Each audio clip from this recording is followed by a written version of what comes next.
Bali, nandito po ako para i-update ko po kayo sa aming kuhol. Yung ating kinultured na mga itlog ng kuhol ay papakita ko po sa inyo. Bali, ito po yung nilagay kong dahon ng kamote. Kung makikita po ninyo ay kalbo-kalbo na po siya dahil mabilis na po silang kumain. Nandito po pala sila, yung aming mga kuhol. Yan, papakita ko po sa inyo yung mga itlog dati ay namisa na. Papakita po namin sa inyo yung ating gagawin dito sa ating kuhol. Yan, meron po tayo dyan, saka meron din dito. Bali, humangin lang ng kaya medyo nalagyan ng mga dahon. Saka meron din dito. Yan, saka yan. Yan, marami po. Marami po yung ating kuhol. Bali, sa next po natin, sa gagawin po natin ay ita-transfer po natin ito. Ilalagay po natin dito sa isang container at dito po natin sila papakainin. Pagka medyo malaki na ay papakawalan natin. Kung paano po natin pakakawalan ay abangan po ninyo. Ay, magandang umaga po mga ka-research. Bali, ngayon po ay mag-aakas po tayo ng ating itlog. Ay, mag-aakas po tayo ng itlog ng popoy. Mga pa. Ayan.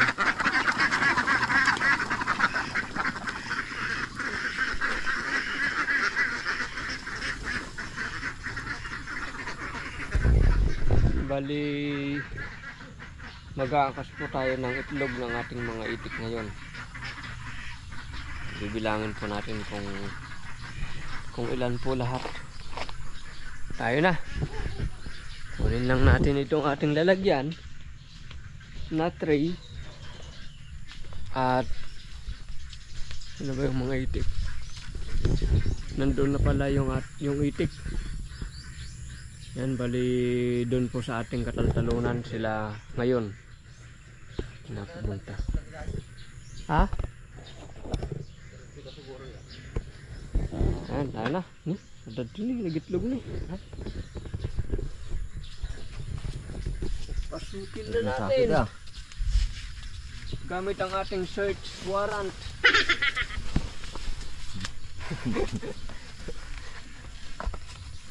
Yan, isa. Tulungan kan. Dalawa, siyak lang No. Para video ka lang. Talo. Upat. Lima. Meron pa po dito. Magkakariwara. Tapos doon marami po. Tingnan, mukhang kailangan natin ng dayami, pare ko. 7. 8. Yan, 9. 10. 11. 12. Hindi nga lang. 13.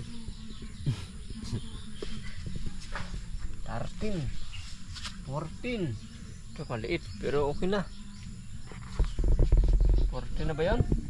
15. 16. Naglinisan. Ay, bagong-bago. Nagpulot. Barbaro nga talaga. 17. 18. 19. 20. 20. Yeah. No. Another 20 to 21. 22. 23. Malaki pa rin kayo? Malaki. 24. 25. 26. Nagbilogan. Ang bilog. Parang parang itlog. 26. 27. 28, 29, 30. Ano country pare ko?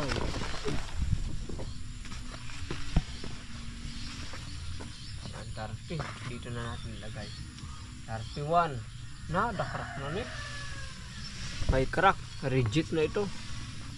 31. Easy pare ko ata. 32. 33. Nay ko ato. Pagitlog po niya na itupak dito kayo. 34. 35. Meron pa dito. Ganyan niya na badikanin. 36. 37. 38. Dapat dito eh. Libukot kita. Halugugin mo, halugugin. Lugugin natin gamit ang ating search warrant.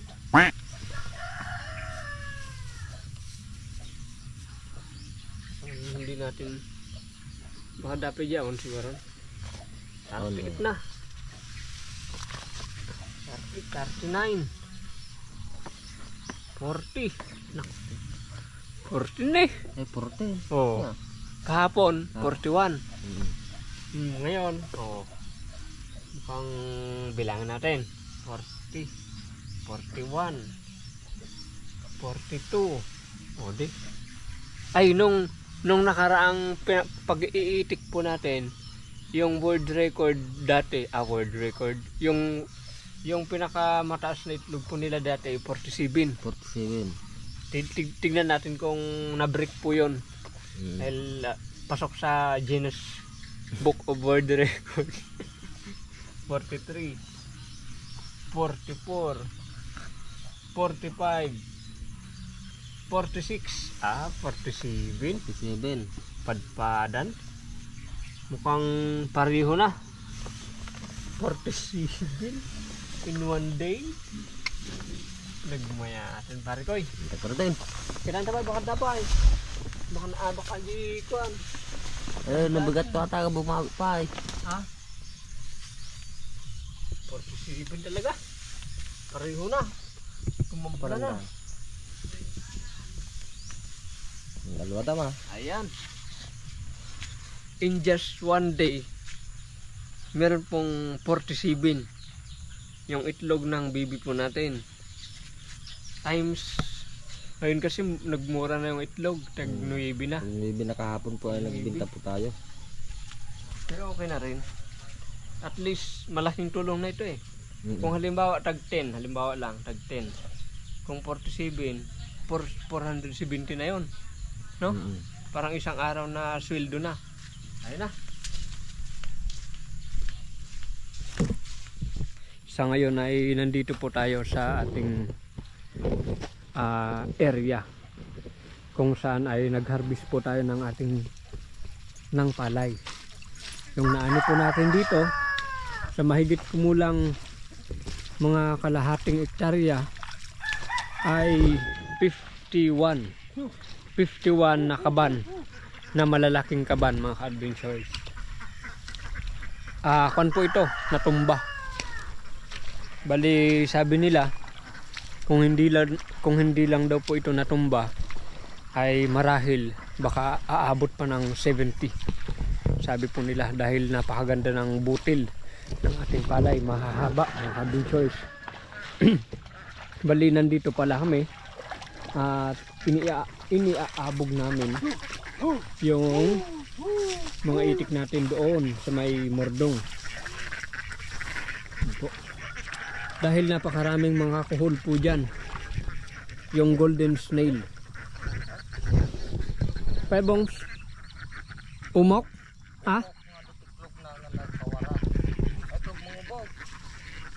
umok na maitlog na nawara.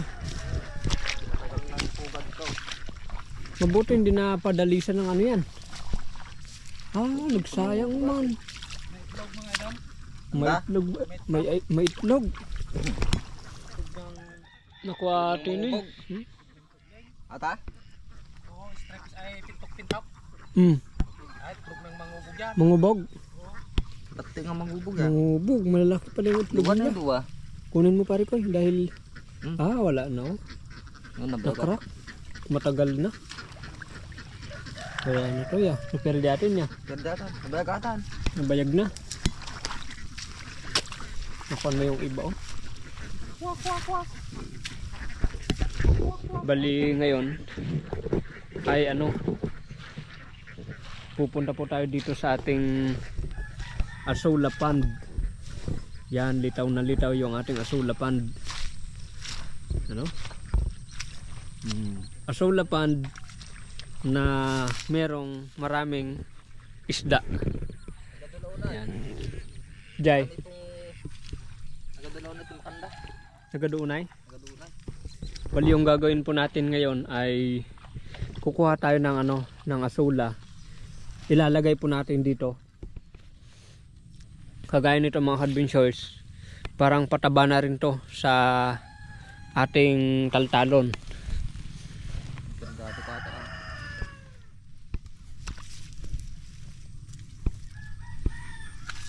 Para kung i-con po nila, i-harvest ay i-rotavitor, i-turtle, marurunot. Yeah, Wala, magiging fertilizer. magiging organic fertilizer. Kagaya nito mga adventures oh. Ito yung kanyang nabilag. Ito yung nabilag na asula.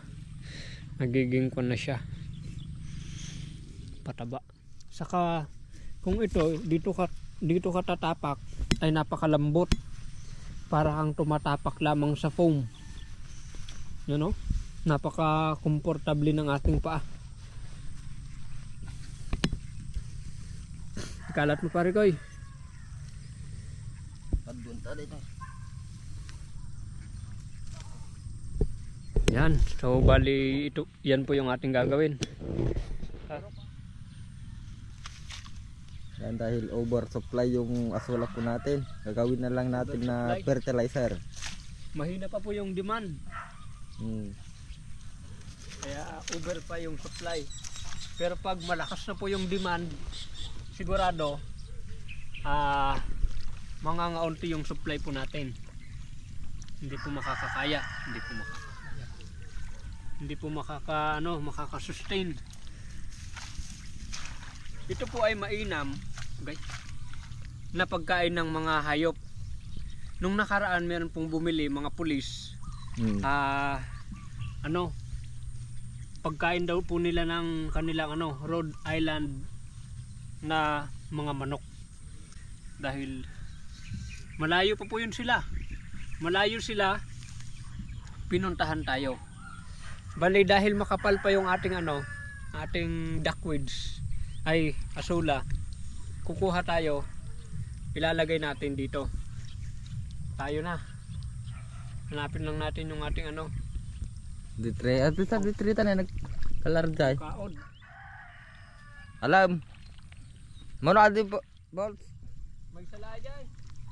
Hindi po green lang. Ayan, paunti-unti may mga bumibili na rin sa ating asula. Palapa din tayo tambak. Marami pong kumukontak sa atin sa ating asula, dahil kaya lang yung mga gustong bumili malalayo, kaya hindi po natin kayang mag-deliver ng malayo dahil nga malayo sila, at isa pa mahal po yung shipping fee pagka i-deliver natin. Bakit wala dito? Neom, awan? Ito kataman ta.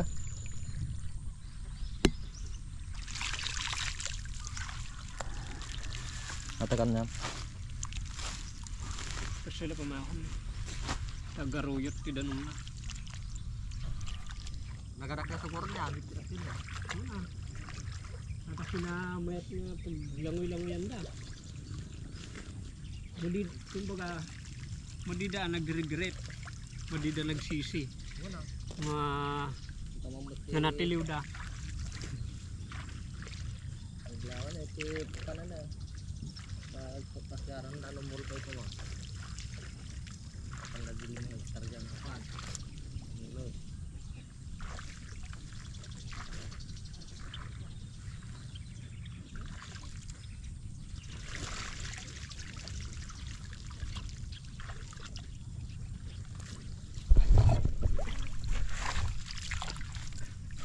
Ati 50. Bagpay. Tisingan ta ati lang ang silong. Kalap i-observe natin itong kahon na ito. Yung katabi niya walang asula. Pero ito lagyan natin ng marami. Yeah. Observe natin. Makamayami ito mala. Mawawala. Ah? Sige lang, sige. Tignan po natin kung merong epekto itong ating paglalagay ng asula. Matatat ako makontrol to ti numabiyag man dahil ti asula ta. Pang control ng weeds. Hmm. Saka yung ano, saka yung mga ibang kohol, imbis na yung para yung kakainin po nila, ay dito po sila manginginain. Yan po. Bali, nalagyan na po natin dito at nakapag-ipon na po tayo. Yung gagawin po natin dito ay i-drain lang po natin. Sabi kasi ni Pare Koy ay doon daw po tayo sa turod maglalagay ng asula. Kasi daw pag dito ay madaling maanod. Kaya doon po tayo maglalagay. Bali, dinidrain lang po natin. Tinatanggal po natin yung excess water para hindi po mabigat pagka dadalhin natin doon sa turod. Bali, karami na po tayo, mga 3 sako, pangatlo po yun. Bali, ayan po, babalikan po natin mamaya yung ating inipon na asula at ilalagay po natin doon sa turod.